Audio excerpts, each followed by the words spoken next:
Work related pressure. మనకు తెలుసు చాలా మంది ఈ వర్క్ రిలేటెడ్ ప్రెషర్ గురించి మాట్లాడుతున్నారు అనమాట. అంటే మండే టు ఫ్రైడే కంప్లీట్గా పని, సాటర్డే సండే ఆ పని ఎక్స్ట్రా చేయాలి, రోజుకి 12 గంటలు పని చేయాలి. తర్వాత జీవితం మీద నిరాశ, నిరాసక్తి అండ్ పర్సనల్ లైఫ్ లేకపోవటం, దాంతో వర్క్ రిలేటెడ్ ప్రెషర్ బాగా పెరిగిపోవటం, ఇదంతా చూస్తుంటే మ్యాగ్జిమ్ గోర్కీ రాసిన మదర్ పుస్తకం గుర్తొస్తుంది అనమాట. ఆ బుక్లో వర్కర్స్ పొద్దునే లేస్తారు, ఆకలితో, నిస్సత్తువతో, ఎనర్జీ లేకుండా కాక్రోచెస్ లాగా ఇండస్ట్రీస్కి వెళ్తారు.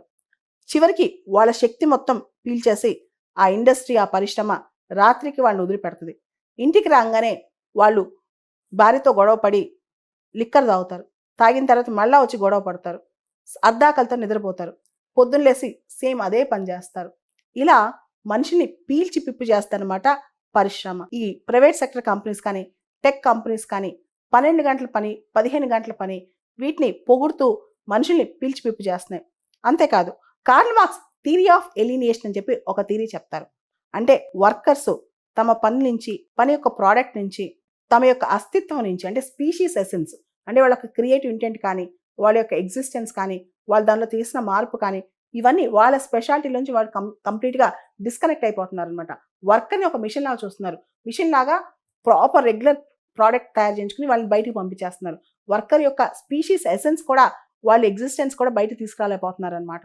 అసలు మన లైఫ్ అనేది, ఈ జీవిత కాలం అనేది జీవించడానిక, జీవితకాలం పనిచేయడానిక, చేస్తూ చేస్తూ చేస్తూ అంతే రిటైర్ అయిపోవడానిక.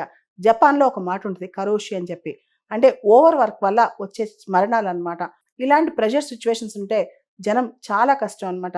ముఖ్యంగా ప్రైవేట్ సెక్టర్లో ఎక్స్పెక్టేషన్స్ చాలా హైలో ఉంటాయి.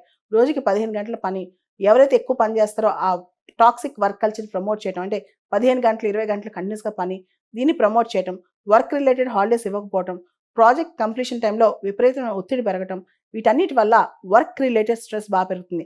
ఆ స్ట్రెస్ కాస్త మన కుటుంబాల పైన పడుతుంది, మన పిల్లల మీద పడుతుంది, మన యొక్క పర్సనల్ లైఫ్ మీద పడుతుంది అనమాట. కాబట్టి వర్క్ లైఫ్ బ్యాలెన్స్ ఎక్కడైతే ఉంటుందో అదే మంచి జీవితం అని చెప్పొచ్చు.